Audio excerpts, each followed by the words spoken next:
일부러 그렇게 맞춘 것은 아닌데 말씀을 나누다 보니까 오늘 2021년도 마지막 주일 설교 내용이 출애굽기 마지막 내용을 살펴보게 되었습니다.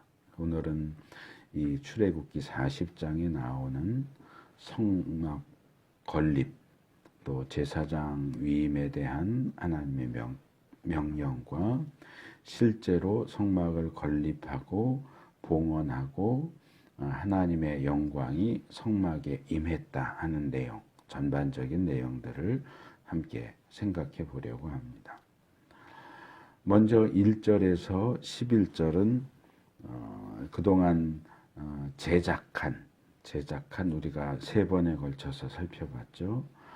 그동안 제작한 성막 관련 물품들을 이제 조립하고 배치해서 성막을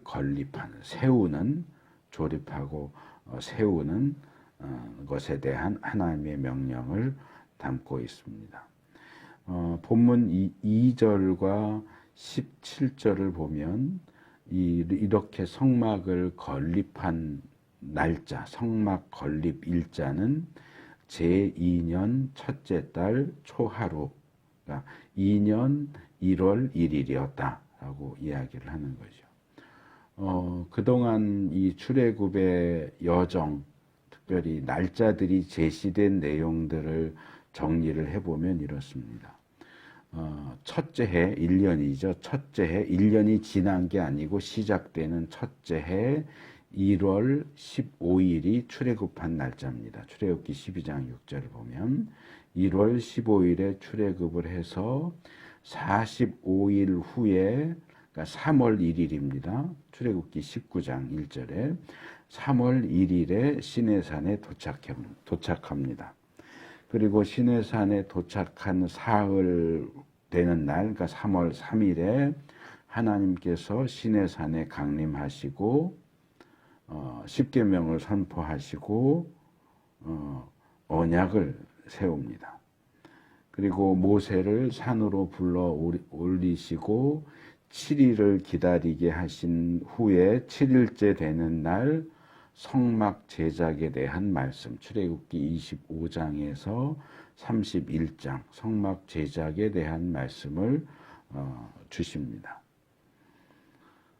그게 아마 40일 정도 걸렸던 것 같고, 그래서 모세가 40일을 처음 시내산에 올라가서 하나님과 함께 보낸 뒤에 금송아지 사건 때문에 산을 내려옵니다. 산을 내려와서 사건을 처리하고 그 사건을 처리하는데 시간이 얼마나 걸렸는지는 나오지 않기 때문에 잘 알 수 없고, 금송아지 사건을 처리한 후에 중간에도 한번 잠깐 산에 올라갔다 오지만 다시 산에 올라가서 40일을 또 있다가 34장에 내려와서 이제 성막 건축을 시작을 합니다. 그게 35장에서 39장 명령하고 헌물하고 기술자들 임명해서 실제로 물건들을 만드는 일들이 39장까지 나오고, 그래서 이 전반적인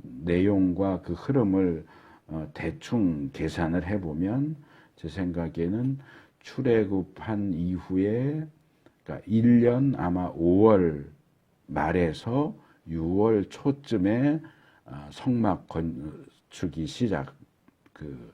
제작이 시작됐을 거고, 2년째 되는 해, 그러니까 2년이 꽉 채워진 게 아니고 2년이 시작되는 해죠. 그러니까 1년이 꽉 채워지고 2년이 시작하는 해 1월 1일에 성막을 건립을 한 겁니다. 그러니까 대충 보면 이 성막 전체 제작하고 세우는 데까지는 한 6개월 정도 시간이 걸렸던 것으로 보입니다. 그 다음 3절에서 8절을 보면 성막을 어떻게 건립하고 배치할 것인가에 대한 내용입니다. 이 내용도 역시 계속 공통적으로 나오지만 성막의 경우는 항상 안쪽에서부터 설명이 시작됩니다. 제사장 의복은 바깥쪽에서부터 시작이 되고, 왜 그런지 지난번에 설명을 드렸죠. 그래서 성막의 경우 제일 안쪽에서부터 바깥쪽으로 나오면서 어떻게 성막을 건립할 것인가 하는 내용이 나옵니다. 여기 보면 이 핵심적인 내용만 이제 간단하게 나오고, 이제 뒤에 17절에서 33절을 보면 실제로 어떻게 조립하고 또 배치했는지에 대한 더 자세한 내용이 나오면서 아까 성경 봉독하시는 거 들으시고 눈으로 읽으시면서 느끼셨을지 모르겠지만 반복해서 나오는 문구가 있죠. 그게 뭐예요? 주님께서 모세에게 명하신 대로 그렇게 했다. 하나님의 명령대로. 그러니까 3절에서 8절에서 명령하신 그 명령대로 17절에서 33절에서 실제로 순종해서 모든 일들을 진행했다 하는 내용이 강조되고 있습니다. 그래서 뭐 이 내용을 간단하게 좀 취합해서 말씀드리면, 제일 먼저 기둥, 그러니까 성소와 지성소 그 가벽, 임시벽을 세우는 그 기둥 밑받침, 은으로 된 밑받침을 아마 땅에다가 이렇게 선을 그었겠죠. 위치를 잡아서 선을 그어 놓고 그 위치에 밑받침을 정해진 자리에 놓습니다. 밑받침을 놓고 그 다음에 기둥을 거기에 끼우고, 그 다음에 기둥과 기둥도 끼우고, 그 다음에 가로다지를 그 관통되어 있는 가운데와 이 바깥 외벽에 있는 4개에서 다 가로다지까지 꿰어서 지성소와 성소를 위한 벽을 디귿자 모양으로 일단 세웁니다. 그리고 그 벽 위로 4종류의 천과 가죽을 덮습니다. 그래서 임시 건물이 세워졌고, 그런 다음에 언약궤죠. 증거판을, 돌판을 2개 언약궤 안에 넣고 거기에 이 궤에 채를 꿰어서 그 다음에 거기 속죄판 뚜껑을 덮고 지성소 안에 제일 안쪽에다 들여놓습니다. 그래서 지성소 안에 언약궤를 들여놓은 다음에는 지성소 앞에 기둥을 4개를 세우고 휘장을 뒤쪽으로 쳐서 이제 증거궤가 보이지 않도록, 언약궤가 보이지 않게 가리고, 그 다음에는 성소의 북쪽 들어가서 오른쪽에 제일 먼저 떡상에 떡하고 아마 포도주겠죠. 그런 거 차려서 북쪽에 놓고, 그 다음에는 남쪽에 등잔대 놓고, 그 다음에 서쪽 지성소 들어가는 휘장 입구, 휘장 앞에 분향단을 놓습니다. 그리고 성소 앞에도 5개의 기둥을 세우고 휘장을 쳐서 성소 안이 보이지 않게 합니다. 그 다음에 아마 이 성소 입구와 성막 입구 아마 중간쯤 되는 위치에다가 번제단을 설치하고, 번제단과 성소 입구 중간쯤 되는 위치에 물두멍을 설치합니다. 그 다음에는 이제 울타리를 칠 차례예요. 역시 아마 이렇게 선으로 땅에 선을 긋고 이 받침, 노수로 만든 받침, 기둥 받침을 쭉 세워놓고, 그 다음에 기둥을 세우고 폴대처럼 한 거 다 받고, 그 다음에 이제 휘장, 세마포 천으로 만든 흰색 휘장을 쭉 둘렀겠죠. 그리고 마지막에 동쪽에 입구는 조금 다르게 설치를 하니까 입구까지 다 하고 휘장, 입구 휘장까지 치면 이제 성막 건립이 다 끝나는 셈입니다. 제가 지금 이 3절에서 8절 내용하고 17절에서 33절 내용을 비교하면서 취합해서 그냥 묶어서 한꺼번에 말씀을 드리기는 했는데, 이 두 부분 3절에서 8절과 17에서 33절을 자세하게 비교해서 보시면 이 두 개의 본문 사이에는 굉장히 중요한 차이점이 발견됩니다. 뭐 지금 그것을 읽고 찾아보세요 이럴 수는 없으니까 그냥 제가 설명을 드리지만 3절에서 8절은 이렇게 건립하고 이 성막 기구들을 각각 자기 위치에 어디에 배치해라 라는 내용만 나옵니다. 그러니까 건립과 배치에 대한 내용만 나오는 반면에 17절에서 33절을 보면 거기에 성막 기구들이 배치되기만 하는 게 아니고 배치된 그 성막 기구들이 사용되고 있다는 내용을 알 수 있습니다. 그래서 3절에서 8절은 배치만 얘기하지만 17절에서 33절은 실제로 그 성막 기구들을 제사장들이 사용했다라고 이야기를 한다는 거죠. 이런 차이가 나오는 이유는 이 성막 건립 명령과 실제 건립 사이에 3절에서 8절 그리고 17절에서 33절 중간에 나오는 이 성막과 성막 기구들을 이 성별하는 기름을 발라서 성별해라 하는 성막 기구들 성별 명령 9절에서 11절 그 다음에 제사장 위임에 대한 명령 12절에서 16절 그 내용 때문에 그렇습니다. 그러니까 만들어 놓은 성막을 조립하고 배치해라. 그 다음에 그 성막 기구들을 성별하는 기름을 발라서 성별시켜라. 그 다음에 제사장들에게 제사장 의복을 입혀서 역시 위임을 시켜라.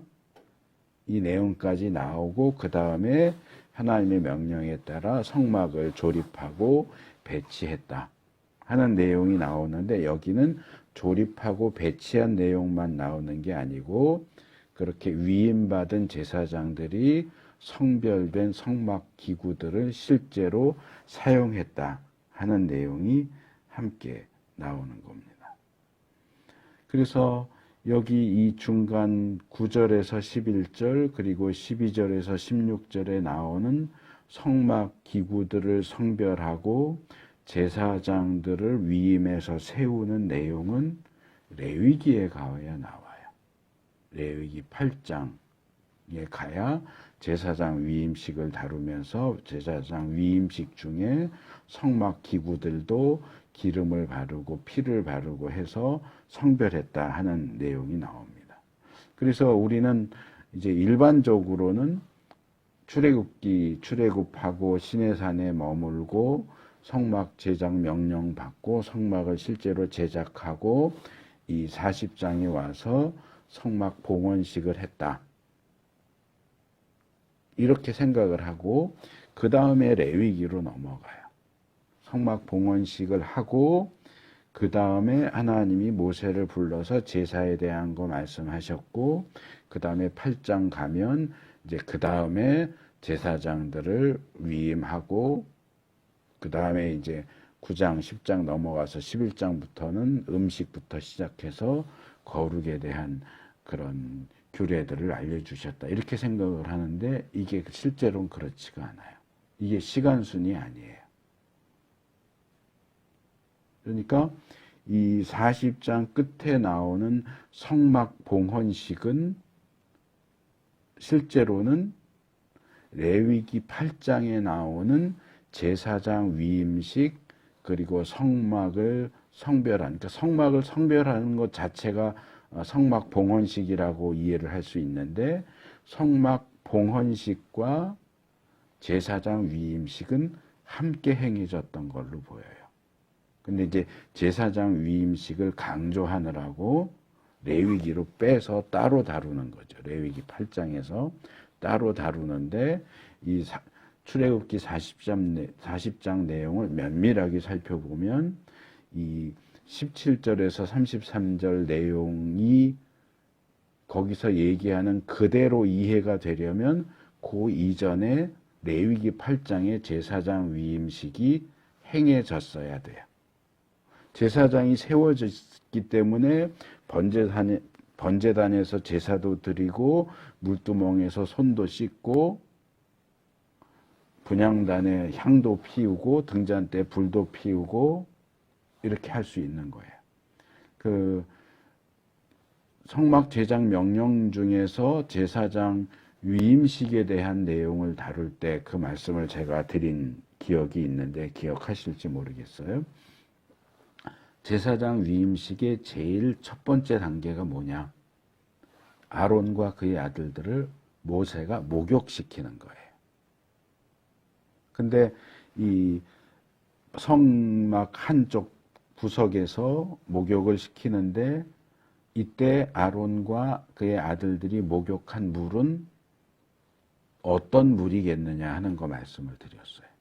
우리가 그냥 쉽게 생각하면 성막 안에 물두멍이 있고 거기에 물을 받아놨으니까 물두멍에 물 가지고 목욕했지 않겠느냐라고 생각할 수 있지만 그거 아니다 그랬어요. 왜요? 물두멍에 있는 물은 제사장만 쓸 수 있는 물이에요. 근데 성막 위임식, 제사장 위임식 처음 제사장 위임을 하기 위해서 목욕을 하는 아론과 그의 아들들은 아직 제사장이 아니에요. 제사장 7일 동안 행해지는 제사장 위임식이 끝나야 제사장이 되는 거죠. 지금은 제사장이 되려고 첫 번째 단계인 목욕인데 아직 제사장이 되지 않은 상태에서 물두멍에 있는 물을 사용할 수 없다는 거죠. 아마 따로 물을 떠서 목욕을 했을 거다라는 거 그 부분에서 제가 말씀을 드렸는데, 그러니까 여기 본문에 17절에서 33절 본문에서 제사장들이 물두멍에서 손을 씻었다라는 내용은 단순해 보이지만 이미 제사장이 제사장 위임식을 마쳤다는 얘기예요. 제사장이 되지 않았다면 물두멍에 물을 사용할 수가 없어요. 그리고 제사장이 아니면 번제단에서 실제로 하나님 앞에 제물을 거기다 올리고 태우고 하는 그 일도 역시 할 수 없어요. 일반 이스라엘 백성이 제사를 드리기 위해 제물을 가지고 성막을 찾아가도 도살하고 가죽을 벗기고 토막내고 피 받고 하는 그 일들은 제사 드리는 사람이 하지만 이 토막낸 제물을 제단에 올리고 피를 거기 뿌리고 하는 일은 제사장만 할 수 있어요. 제사장이 아닌 사람은 그 일을 할 수가 없어요. 물론 제사장 위임식에서 드리는 제사의 경우는 아주 예외적인 경우로 모세가 제사장 역할을 일시적으로 하지만 그 특별한 경우를 제외하고는 제사를 집례하는 일은 제사장이 아니면 할 수가 없어요. 근데 이 17절에서 33절을 보면 제사장만 할 수 있는 일들이 성막에서 행해졌다고 얘기를 하고 있다는 거죠. 그 얘기는 이 성막 봉헌식 이전에 제사장 레위기 8장 순서상으로는 한참 뒤에 나오지만 레위기 8장에서 행해진 제사장 위임식이 그 이전에 행해졌다. 그래서 등잔대에 불을 붙이고 분향단에 향을 사르고 번제단에서 제사를 드리고 물두멍에 손과 발을 씻는 그 일이 실제로 가능했던 이유는 이미 제사장 위임식이 행해진 이후에 성막 봉헌식이 행해졌기 때문이다. 그게 아니면 이 상황을 이해할 수가 없어요. 그래서 다시 묶어서 보면 9절에서 11절은 성막을 성별해라, 제사장을 성별해라. 그 제사장을 성별해서 위임해라 하는 명령입니다. 이 본문에는 이 명령을 그렇게 시행했다. 그러니까 성막을 조립해라 라는 명령이 앞에 나오고 조립했다는 내용이 뒤에 나오지만 성막을 성별해라, 제사장을 위임해라는 명령만 나오고 그렇게 했다는 내용이 본문에 나오지 않아요. 아까 계속 앞에서 말씀드린 것처럼 레위기 8장, 9장에 가야 그 내용을 실제로 했다 하는 내용이 나옵니다.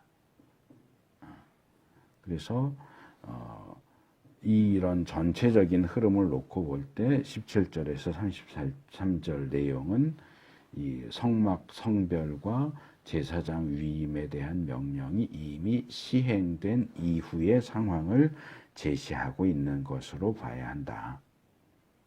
그래서 9절에서 11절은 이제 설치와 배치가 끝난 성막과 그 기구들의 예식용 기름이죠. 거룩하게 구별하는, 성별하는 기름.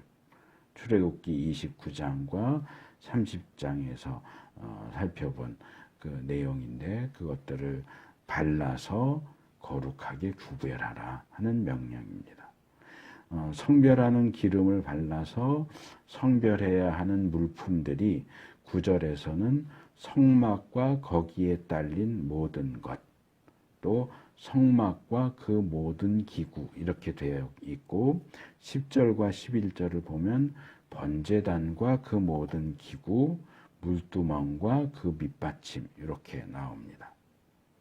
그래서 이 내용은 아마도 이 언약궤, 지성소에 있는 언약궤부터 시작해서 지성소에 있는 기구들, 성소에 있는 기구들, 관련된 부속품들 다 기름을 발라서 성별하고 그 다음에 성막들로 나와서 번제단, 물두멍 요 순서대로 그 성막 기구들을 성별하게 했다 하는 그런 설명으로 읽으면 될 것 같습니다.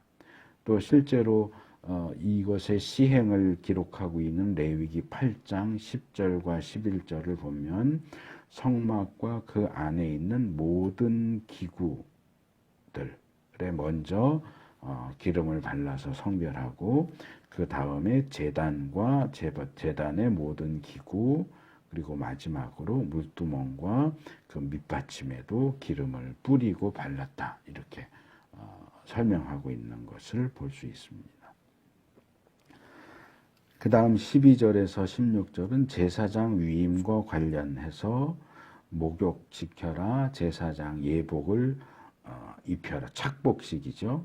그 다음에 그들에게 기름을 부어서 거룩하게 구별해서 제사장으로서 하나님을 섬기도록 해라 하는 간략한 내용이 나옵니다. 근데 이 실제 제사장 위임식에 대한 내용은 여기 본문에 나오지 않고 명령만 나오고 실제 제사장을 위임하는 내용은 레위기 8장에 뚝 떨어져서 나오기 때문에 우리가 시간적으로 제사장 위임식은 성막 봉헌한 한참 후에 얼마나 후인지는 모르지만 어쨌든 성막 봉헌식은 출애굽기 40장에 나오고 제사장 위임식은 레위기 8장에 나오니까 제사장 위임식은 성막 봉헌식 한 이후에 나중에 했겠다라고 생각을 하지만 그게 아니라는 거예요. 그 다음에 이제 실제 성막을 건립하고 봉헌하는 내용이 17절에서 33절에 나옵니다. 모세가 하나님의 명령에 따라서 성막을 조립해서 세우고 또 기구들을 배치하고 그리고 성막 봉헌식이라는 명칭이 본문에 나오지는 않지만 이 내용의 흐름을 보면 이제 성막 봉헌식을 했다라고 하는 것을 알 수 있습니다. 이렇게 성막 봉헌식을 하고 하나님이 그 봉헌식을 기쁘게 받아들여 주시고 그 다음에 본격적으로 성막이 가동되기 시작했다. 그러니까 이 내용이 이 후반부 내용이 말하자면 정확히 말하면 레위기 9장에 해당되는 내용이에요. 레위기 8장은 제사장 위임식과 성막 봉헌식을 다루고 레위기 9장은 성막이 이제 정상적으로 이제 위임받은 제사장들에 의해서 성막이 정상적으로 가동되고 사용되기 시작했다. 이제 10장으로 넘어가면 이제 그런데 처음부터 문제가 생기죠. 나답과 아비후가 하나님이 명하시지 않은 다른 불로 분향을 하다가 죽어버려요. 제사장이 아론 혼자 대제사장이고 아론의 4명의 아들이 제사장인데 그 중에 첫째, 둘째 아들 4명 제사장 중에 2명이 죽어버려요. 제사장 사역을 시작한 첫날. 그러면서 제사장들은 뭘 조심해야 하느냐. 제사장들의 가장 중요한 사역이 뭔가 하는 것이 레위기 10장에서 다루어집니다. 현재 우리가 레위기 살펴보면서 말씀을 드릴 거고요. 이 성막 조립하고 기구들 배치에 대해서는 앞에서 요약적으로 말씀을 드렸기 때문에 그 부분은 그냥 넘어가고 여기에 보면 7번 나와요. 제가 쉬어봤더니 7번 반복적으로 주님께서 모세에게 명하신 대로 한 것이다 라는 표현이 나요. 19절, 21절, 23절, 25절, 27절, 29절, 32절. 재미있게 흥미로운 게 2절당 한 번 나와요. 근데 이제 마지막에는 이게 지금 제가 말씀드리는 다 홀수잖아요. 19, 21, 23, 25, 27, 29. 그럼 마지막 거도 31절일 것 같은데 마지막 거는 한 절을 더 건너뛰어서 32절. 그러니까 전반적으로는 2절당 한 번씩 한 벌꼴로 주님께서 모세에게 명하신 대로 한 것이다 라는 표현이 계속해서 나오죠. 마치 후렴구처럼 계속해서 나와요. 그러니까 마치 이 다윗이 이 언약궤를 다윗성에 모시기 위해서 2번 시도를 하잖아요. 첫 번째 이 수레에 실어서 옮기려고 하다가 이게 덜컹거려 가지고 이 웃사가 그것을 붙잡는 바람에 죽어버리잖아요. 그래서 원래는 다윗성으로 가지고 가려다가 이거 잘못하면 나도 죽겠다 싶어서 딴 사람 집에다가 보냈다가 나중에 왜 그렇게 됐을까를 알아낸 다음에 그 다음에는 이제 레위 사람들 시켜서 이렇게 어깨에 메고 옮기게 하는데 그 사무엘하 장면을 자세히 보시면 다윗이 얼마나 두려워했는지 그 언약궤를 옮길 때 한 걸음 옮기면 제사 드리고 그 다음에 또 한 걸음 옮기면 또 제사 드리고 이랬다는 내용이 나와요. 마치 불교에서 하는 거 있잖아요.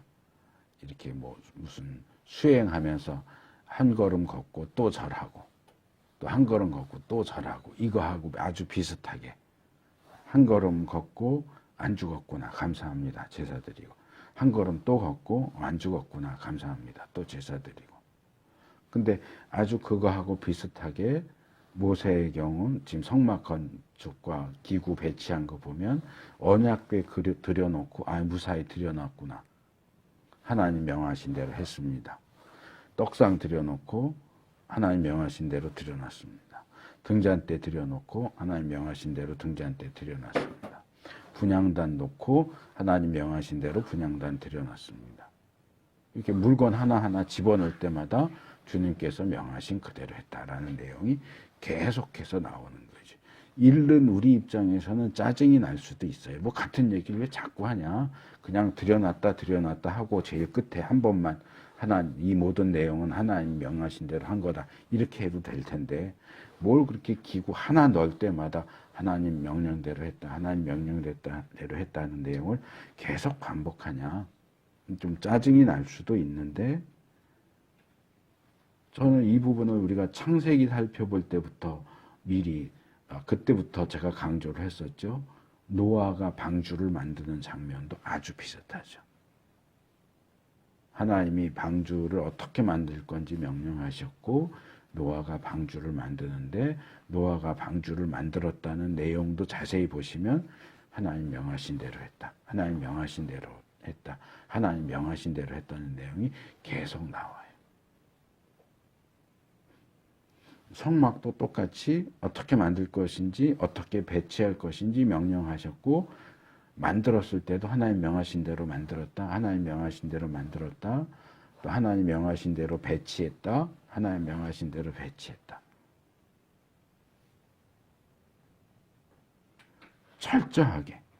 철저하게 하나님이 명령하신 그대로 했다 하는 것이 굉장히 강조되고 있어요. 근데 이제 이게 레위기 10장으로 넘어가면 처음부터 딱 나오는 거죠. 그런데 새롭게 세워진 나답과 아비후 제사장은 하나님이 명령하신 것을 무시하고 하나님이 명령하시지 않은 불로 분향을 하려고 했다. 계속 노아 방주 때부터 성막 제작과 조립과 배치에 이르기까지 계속 하나님 명하신 대로 했다.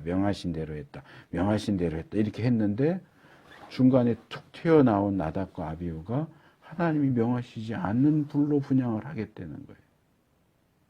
뭐예요?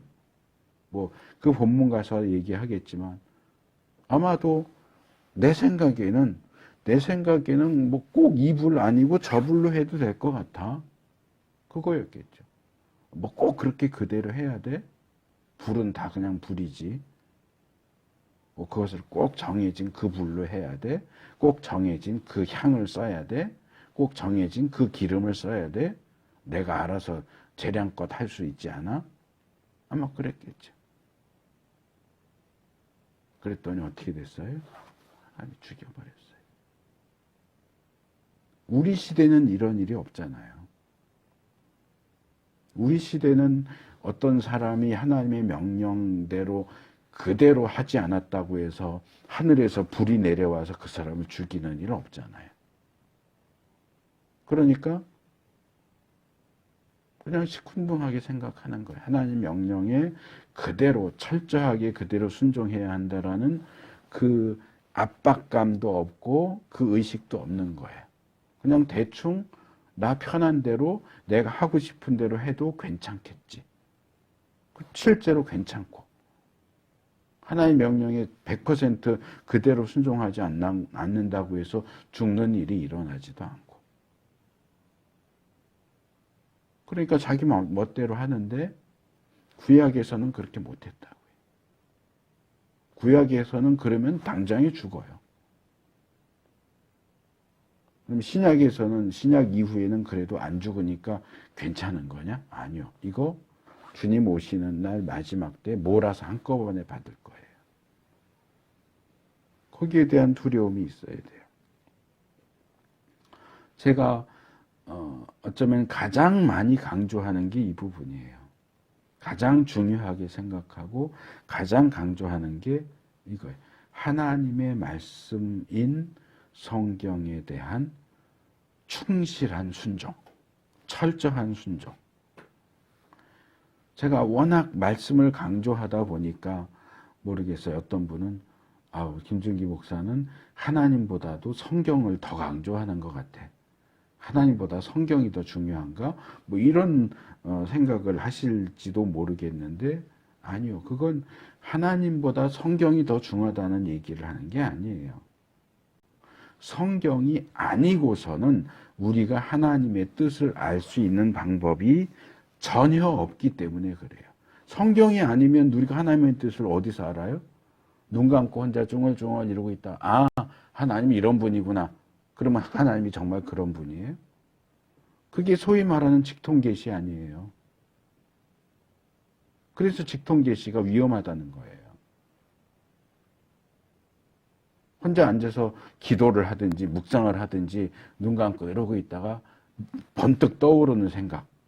이거 하나님이 나한테 알려준 거야. 하나님이 나한테만 알려준 거야. 니들 하나님이 다 이런 분이라고 알고 있지? 아니야, 틀려. 내가 이번에 새롭게 알게 된 하나님은 이런 분이 아니고 수천 년 동안 사람들이 하나님은 이런 분이라고 알아왔지만 아니야. 사실 하나님은 저런 분이야.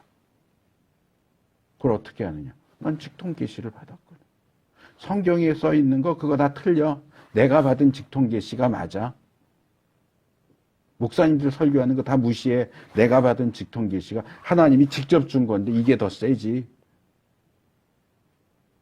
그렇게 해서 이단이 되는 거예요. 우리가 뭘로 하나님을 알아요? 하나님이 직접 우리에게 주신 하나님의 말씀 성경 말고는 어디서 하나님을 알 수 있냐고요. 그래서 잠언에 나오잖아요. 사람이 그 귀를 말씀에서 돌이키면 그 사람이 하는 기도도 가증하다. 나는 기도밖에 안 해요. 난 성경도 잘 모르고요. 신학도 잘 모르고요. 난 기도만 해요. 그게 이단으로 가는 지름길이에요. 기도도 말씀에 맞춰서 해야죠.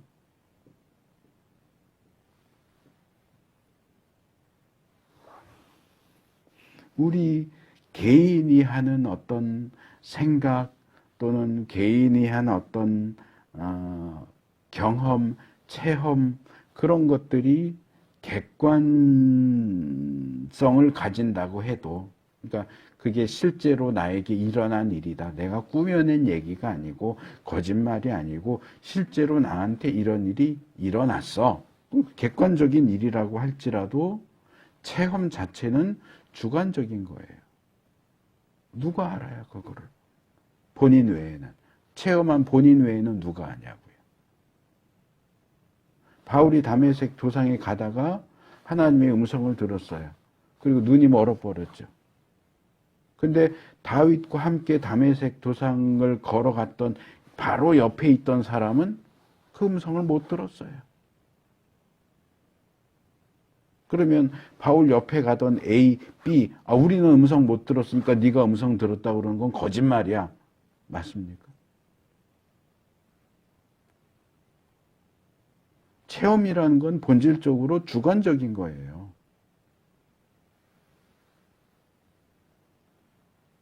그러면 이 사람은 이런 체험을 했고 저 사람은 저런 체험을 했는데 그럼 누구 체험이 맞아요? 이 사람도 천국 가봤다 그러고 저 사람도 천국 가봤다 그러는데 이 사람은 천국 가봤더니 온통 풀밭이더라 그러고 저 사람은 천국 가봤더니 아파트 단지더라. 그럼 누구 말이 맞아요? 누구 체험이 맞는 거예요? 서로 주먹질해서 이기는 사람 말이 맞는 거예요?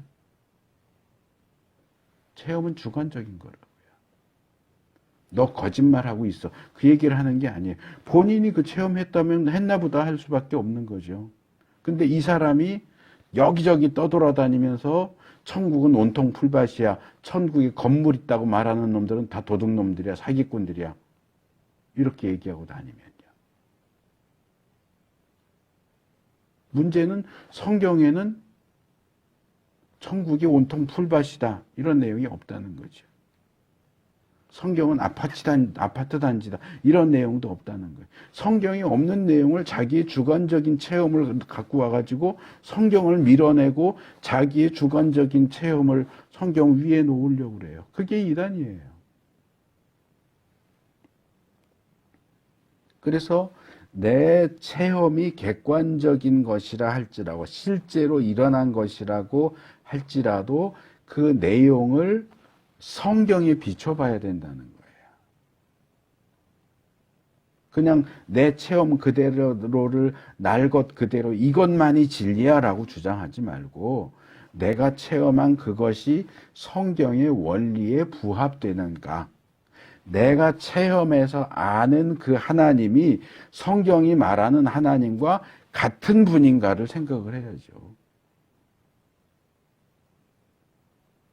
근데 이 부분에서 많은 경우 성경이 밀린다는 거죠. 성경보다는 자기의 체험, 자기의 기도, 자기의 깨달음이 더 앞서간다는 거예요. 더 중시된다는 거예요.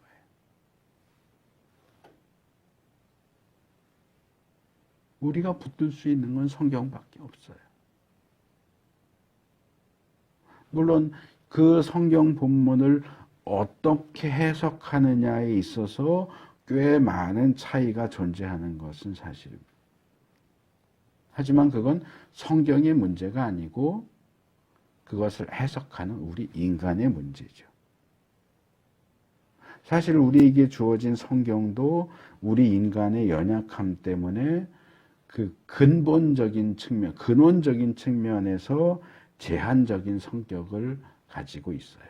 성경이 모든 걸 다 우리에게 얘기해 주지 않는다고요. 다 설명해 주지 않아요. 예를 들어서 성경이 하나님은 삼위일체다라고 직접적으로 얘기하진 않아요. 성부, 성자, 성령이 같이 언급되기는 하지만 삼위일체라는 단어는 성경에 나오지 않아요. 그래서 신학 교리 용어로 삼위일체를 우리가 쓰는 거지 성경에는 삼위일체라는 표현은 나오지 않아요. 그리고 어떻게 아버지 성부 하나님과 성자 예수님과 성령 하나님이 하나인지 또 설명하지 않아요. 어떻게 셋인데 하나인지를 설명하지 않아요. 그래도 정통 기독교는 하나님은 삼위일체 하나님이다라고 믿어요. 왜? 성경이 그렇게 얘기하니까. 어떻게 셋이 하나인지는 설명이 안 되지만 성경이 그렇다고 얘기하니까. 그렇게 보면 성경은 되게 불충분한 책이에요. 삼위일체도 잘 설명 안 해주고 예정론도 잘 정확하게 설명을 안 해주고 어떻게 예수님 한 분 안에 신성과 인성이 함께 존재할 수 있는지도 설명해 주지 않아요.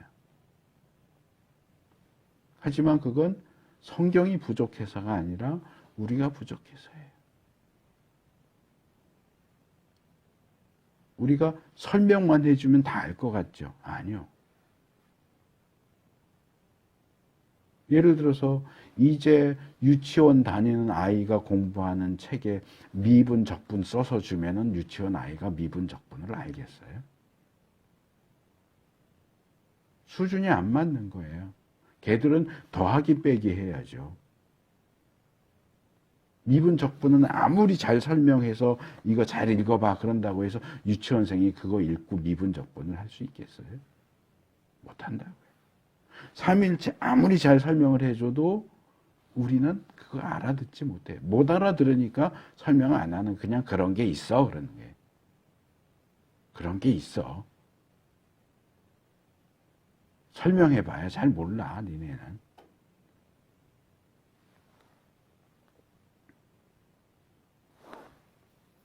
그래서 인간의 성경 해석과 이해는 다 불완전하고 부분적이에요. 그렇다고 해서 뭐 성경을 기준으로 내세우는 것도 그런 필요가 없겠네? 소용이 없겠네? 아니요, 그 얘기는 아니에요. 성경이 우리에게 가르치는 기본적인 내용이 있어요. 예를 들어서 성경을 아무리 다양하게 해석을 한다고 해서 사람이 어떻게 구원받느냐? 예수 믿어서 구원받는 것 외에는 구원받는 방법이 다른 방법이 없다. 이 부분은 벗어날 수가 없어요. 아무리 성경을 다양하게 다르게 본다고 해도 내가 성경을 보니까 예수 믿지 않아도 구원받는 방법이 따로 있어 라고 주장하면 그건 이단이에요. 그건 아무리 다양한 해석 어쩌고 저쩌고 해도 놓을 수 없는 부분이에요. 우리가 예배 시작할 때마다 고백하는 신앙 고백, 성경에 나오는 건 아니지만 우리 기독교회가 전통적으로 인정해 왔던 교리적인 부분들이죠. 천지를 창조하신 하나님, 동정을 마리아에게 나신 예수님, 죽으신 예수님, 사흘 만에 부활하신 예수님, 다시 재림하실 예수님. 그 부분은 절대로 놓을 수가 없는 거예요. 그게 기준인 거예요. 그런 객관적이고 기본적인 요소들이 기본이 돼서 거기서 어긋나는 거는 틀렸다, 잘못된 거다, 이단이다, 사입이다 라고 말할 수 있는 거죠. 그렇기 때문에 정상적이고 상식적이고 건전한 기독교 신앙을 가진 사람이라면 최소한 누가 봐도 그래 라고 인정할 수밖에 없는 성경의 가장 기본적인 가르침들에 근거해서 기독교 신학과 신앙이 세워지는 거예요. 그리고 이 부분에서 우리는 성경이 이야기하는 것 가운데서 무엇을 빼거나 거기에 무언가를 덧붙이면 안 된다는 거예요. 이게 본문이 얘기하는 명하신 대로가 의미하는 거예요. 명하신 대로. 우리가 이 요구 앞에 서 있어요. 하나님의 명령이 우리 앞에 있어요. 우리에게 이미 하나님의 명령이 주어졌어요. 우리가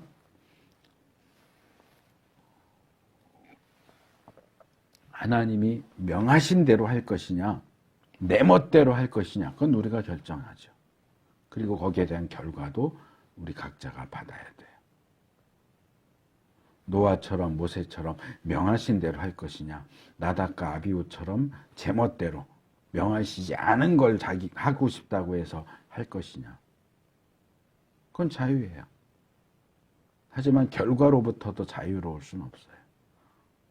나는 이거 하나님 명하신 대로 안 하고 내가 하고 싶은 대로 할 건데 벌은 안 받을 거야. 누구 마음대로? 벌 주는 건 하나님 마음이에요. 순종 안 하는 건 네 마음이고 순종 안 하는 사람에게 벌 주는 건 하나님 마음이에요. 근데 순종도 안 하고 벌도 안 받겠대. 그런 건 없어요.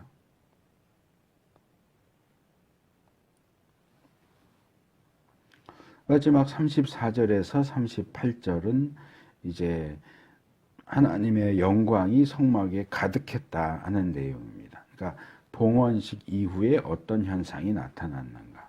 이 부분에서도 우리가 굉장히 중요한 교훈을 얻을 수 있습니다. 먼저 34절과 35절은 성막 봉헌식 직후의 상황이 묘사되고 있어요. 성막의 건립과 아마도 본문에 나오지 않지만 제사장 위임식과 성막 봉헌식이 끝나니까 구름이 회막을 덮고 주님의 영광이 성막에 가득 찼다. 너무 하나님의 영광이 강렬해서 이 성막 봉헌식을 주재하는 모세가 그 회막에 구름이 머물고 주님의 영광이 성막에 가득 찼으므로 성막에 들어갈 수도 없었다. 모세는 들어갈 수 없었는데 뭐 아론은 들어갈 수 있었을까요? 아무도 못 들어간 거예요. 하나님이 그 마치 시내산에 하나님 처음 강림하셔서 십계명을 반포하실 때 백성들이 이 목소리를 들으면 죽을 것 같아 했던 것처럼 그때 같은 그런 하나님의 임재의 영광이 너무 강렬해서 아무도 성막에 들어갈 수 없었대요. 그러니까 이것은 제가 여러 차례 말씀드렸지만 출애굽기 19장에서 시내산에 강림해 있던 그 구름과 영광이 6개월 정도 지나서 6개월 성막 건축부터 하면 6개월이고 시내산 도착부터 하면은 한 8개월 정도 되겠네요. 3월 달에 도착했으니까 3, 4, 5, 6, 7, 8, 9, 10, 11, 12 딱 10개월이에요. 10개월 만에 시내산에 강림하신 하나님의 영광이 성막으로 옮겨왔다는 거예요. 성막으로 옮겨왔어요. 시내산에 강림했던 하나님의 영광을 그런 뭐라 그럴까 그 영광에서 느꼈던 어떤 두려움, 위압감, 죽을 것 같은 그게 성막으로 옮겨간 거예요. 그러니까 하나님이 시내산에 계시다가 이제 성막으로 옮겨가셨다 그 얘기예요. 그런데 여기 중요한 게 있어요. 이 현상은 구름과 영광이 가득한 이 현상은 하나님께서 이스라엘이 하나님의 명령대로 제작한 성막과 그 성막을 하나님의 집으로 봉헌해 드린 그 성막 봉헌식을 기쁘게 받아들이셨다는 사실을 실제로 눈앞에 보여주시는 일시적이고 그리고 실제적이고 그러나 일시적인 현상에 불과하기 때문에 여기에 너무 많은 의미와 중요성을 주지 않도록 조심해야 된다. 물론 놀라운 일이에요. 사람이 만든 손으로 만든 성막에 하나님의 영광이 임했다. 그 구름과 영광이 너무 강력해서 아무도 성막에 들어갈 수 없었다. 그래서 어쩌면 우리가 매주 드리는 예배도 그래야 되는데 그렇게 생각하실지 모르겠지만 그러면 우리 예배 못 드려요. 여기 하나님의 구름과 영광이 너무 강력해서 아무도 예배실에 들어올 수 없었다. 그럼 어디서 예배 드리려고 해요?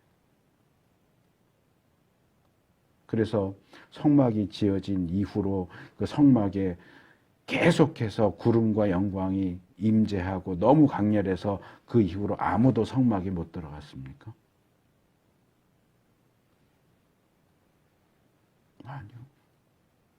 그 이후에 성막과 관련된 내용을 보면 하나님은 여전히 그 성막의 임재에 계셨지만 하나님의 임재를 드러내는 실제적인 현상은 조금씩 다르게 나타나고 있었다 하는 사실을 주목할 필요가 있습니다.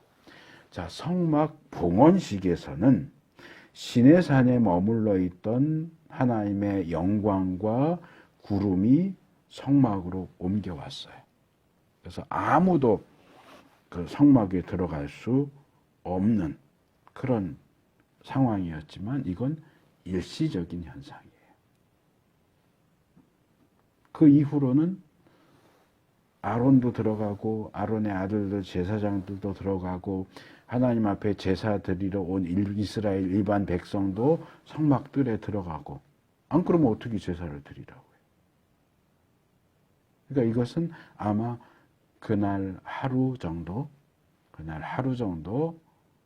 또는 그 몇 시간 정도 임시적으로 있었던 현상이지 이게 일주일 내내, 한 달 내내, 1년 내내, 몇 년 내내 계속 그랬다. 이건 아니에요.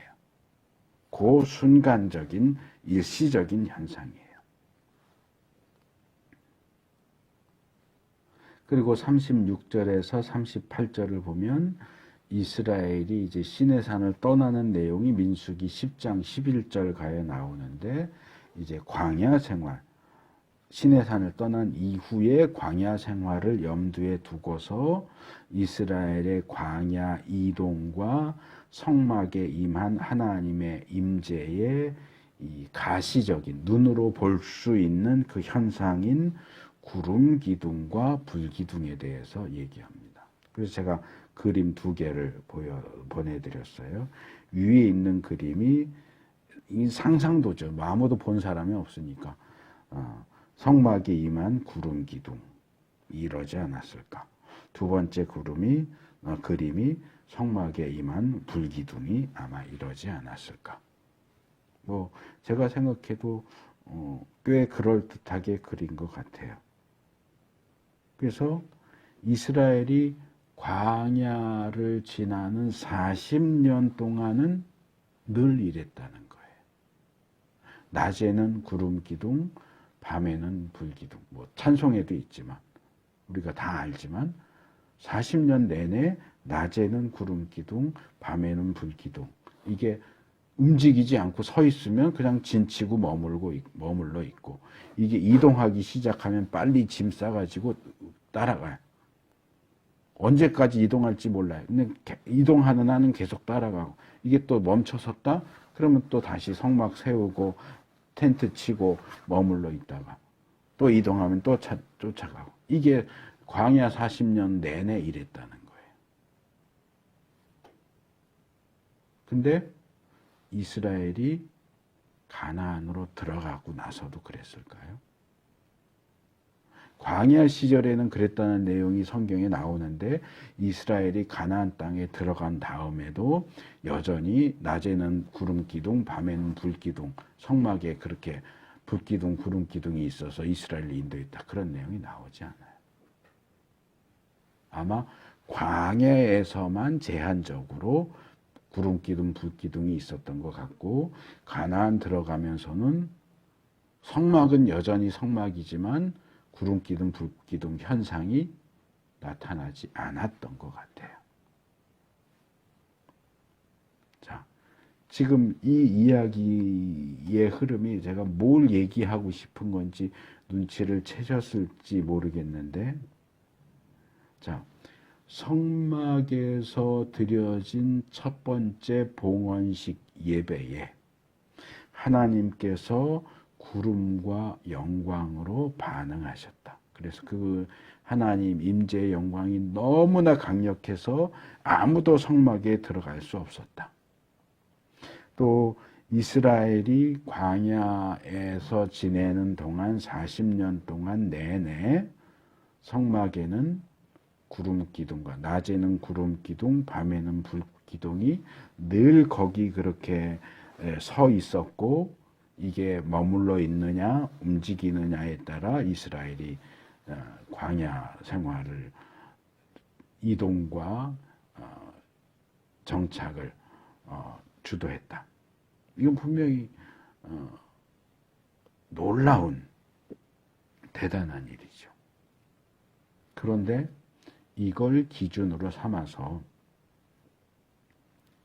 자, 우리가 드리는 예배가 이 봉헌식 예배처럼 구름과 영광이 가득해지지 않는다면 그건 하나님이 기뻐 받으시는 예배가 아니야. 우리 교회가 예배당이 광야의 성막처럼 이 위에 이렇게 구름 기둥, 불 기둥이 세워지지 않으면 하나님이 인정하시는 교회가 아니야 라고 말할 수 있을까요? 그럼 그 위에 불 기둥, 구름 기둥이 임했던 광야 시절의 성막은 하나님이 인정하시는 하나님의 집이고, 가나안 땅에 들어가서 더 이상 구름 기둥, 불 기둥 현상이 나타나지 않는 성막은 버려진 집입니까? 하나님의 집이 아닙니까? 아니에요. 그냥 눈에 보이는 현상이 조금씩 달라지고 변한 것이지 성막은 여전히 하나님의 집이에요. 구름이 없어도, 영광이 없어도, 구름 기둥, 불 기둥이 눈에 보이지 않아도 성막은 여전히 하나님의 집이고, 거기서 드려지는 제사는 하나님이 기뻐 받으시는 예배예요.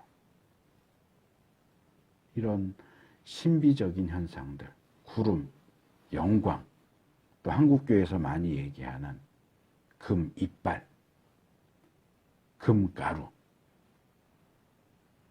이런 것들을 내세워서 일상적인, 그런 것들이 나타나지 않는 일상적인 신앙 행위들을 평가절하시키고 폄하하면 안 된단 말이에요. 여러 해 전에 신경이가 이스라엘에 갔다 와서 금가루 얘기를 한 적이 있어요. 뭐 이렇게 거기 팀하고 같이 기도회를 했는데, 기도가 끝나고 나니까 뭐 금가루 같은 게 이렇게 보여서 이게 뭐냐 그랬더니 거기 있던 누가 이건 하나님이 우리 기도를 기쁘게 받으셨다는 표시다. 그렇게 대답을 해줬다. 그러니까 본인은 굉장히 놀랍고 신비롭고 그런 경험이었겠죠. 그러니까 나누고 싶어서 얘기를 했겠죠. 근데 제가 그 얘기 하지 마라 그랬어요. 그래갖고 좀 트러블이 있었어요. 왜 개인이 체험한 거 나누는데 그것도 얘기를 못하게 하느냐.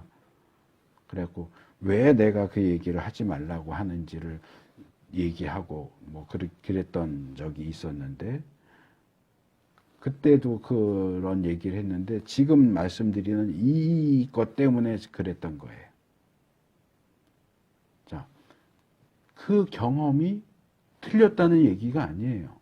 그 경험 얘기가 그게 거짓말이다, 사기다, 그 얘기를 하는 게 아니에요. 뭐 실제 뭐 본인이 그렇게 했다니까 그랬나 보다 그래요, 저는. 근데 이게 교회와 교인들 앞에서 공식적으로 이야기가 되면 오해와 오류의 여지를 가져올 수 있기 때문에 막은 거예요.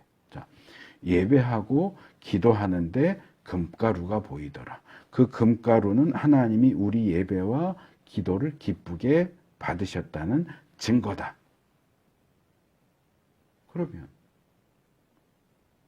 금가루가 없는 예배, 금가루가 없는 기도는 하나님이 안 받으시는 예배, 하나님이 안 받으시는 기도인가요?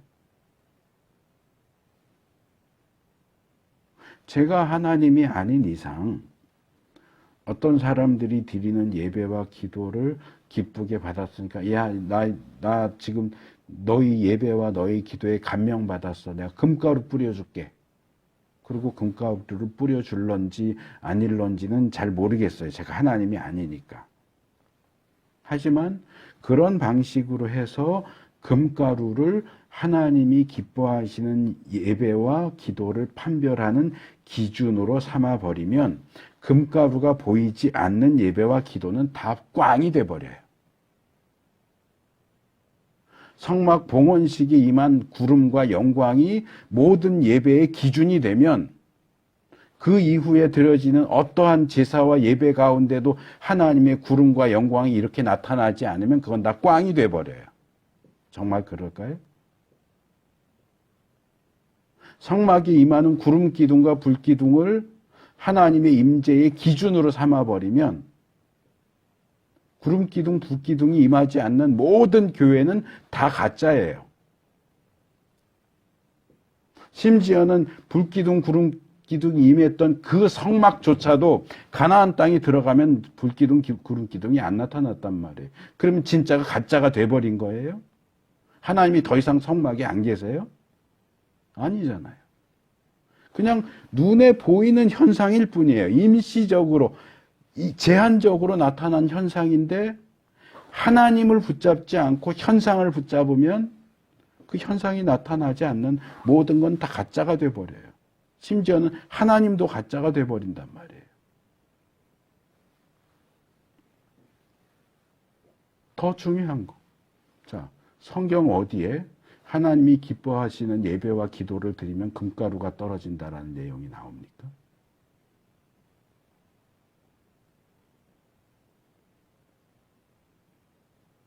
체험이잖아요. 성경이 아니잖아요. 체험이잖아요. 누가 그 얘기를 처음 얘기했는지는 모르겠지만 자기의 생각이잖아요. 아, 성경 어디 몇 장 몇 절에 보니까 하나님이 기뻐하시는 예배와 기도에는 금가루가 나타난다고 돼 있어. 어디요?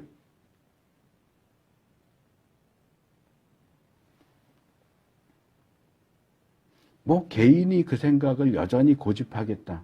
뭐 어쩔 수 없죠. 뭐 금가루 얘기한다고 뭐 지옥 가는 것도 아니고 다만 다른 사람들을 혼란스럽게 만드니까 염려가 되긴 하지만 난 그래도 끝까지 믿을래요. 그럼 뭐 어쩌겠어요.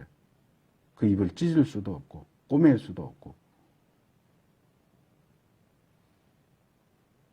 하지만 그 사람이 어딘가 나가서 자꾸 금가루 얘기를 하고 다니고 모든 하나님의 예배는 금가루가 나타나야만 진짜다. 모든 기도에는 금가루가 마지막에 나타나야만 진짜다라고 주장한다 하면 저는 그 사람은 이단이라고 정죄할 거예요.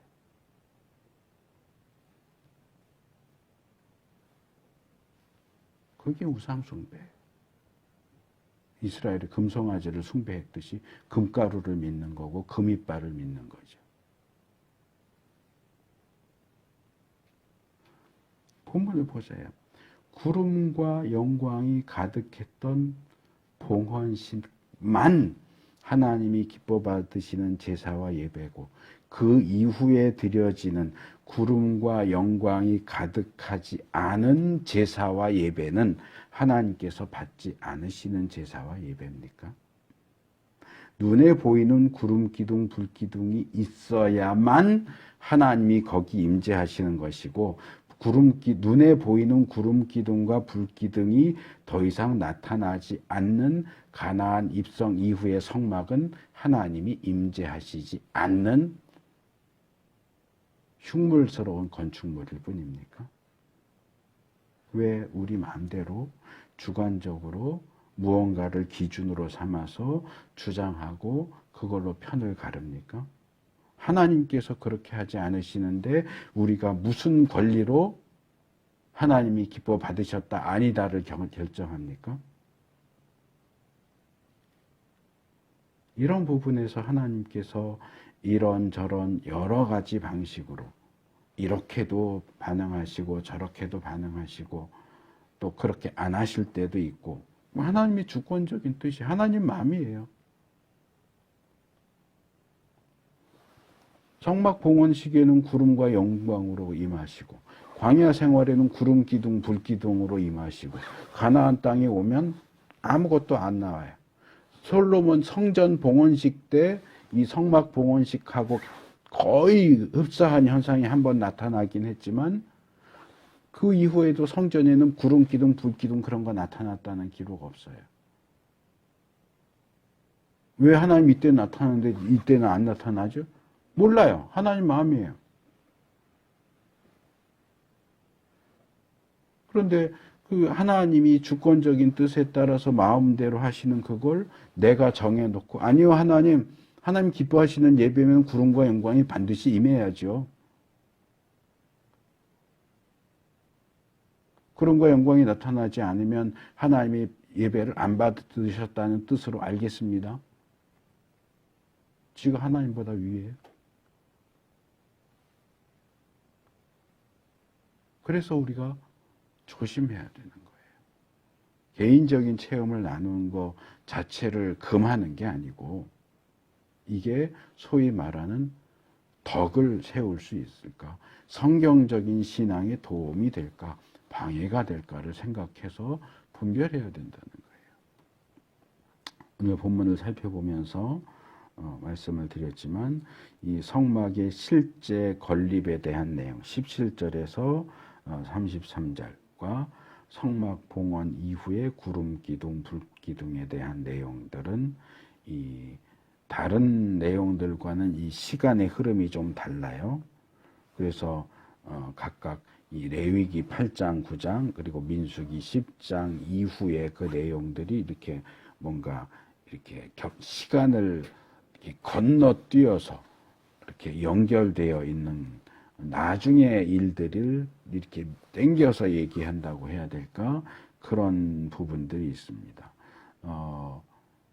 다 그런지는 모르겠는데 마블 영화 그 미국 마블 코믹스 실사 영화 보면은 거기서 주로 그렇게 하던데 영화가 다 끝나면 끝에 자막 올라가잖아요. 크레딧 자막 누가 만들었고 뭐는 누구의 역할은 뭐 했고 뭐 조명은 누가 하고 뭐 그런 거 쭉 올라가고 끝에 가서 짧은 쿠키 영상이라고 해서 짧은 영상이 나오는데 뭐 그 뒷얘기라든지 그 속편으로 그 다음 편 나올 내용을 미리 살짝 맛보기 식으로 그렇게 하는 그 쿠키 영상 나오는데 저는 이 본문을 보면서 그거하고 좀 비슷하지 않은가.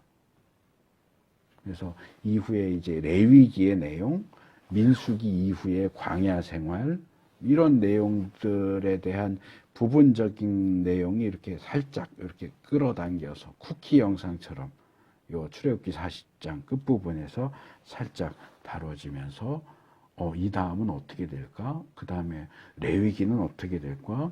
민수기는 어떻게 될까? 하는 어떤 우리의 흥미를 유발하는 방식으로 이래요. 우리가 대부분 그 부분을 눈치채지 못하지만 성막 이야기가 그 다음에 어떻게 진행될까? 또 광야 생활 동안은 그 하나님의 영광이 어떻게 나타날까? 이렇게 좀 흥미와 관심을 가지고 계속 살펴보도록 그렇게 우리를 이끄는 그런 방식을 사용하고 있다 하는 생각을 해봅니다.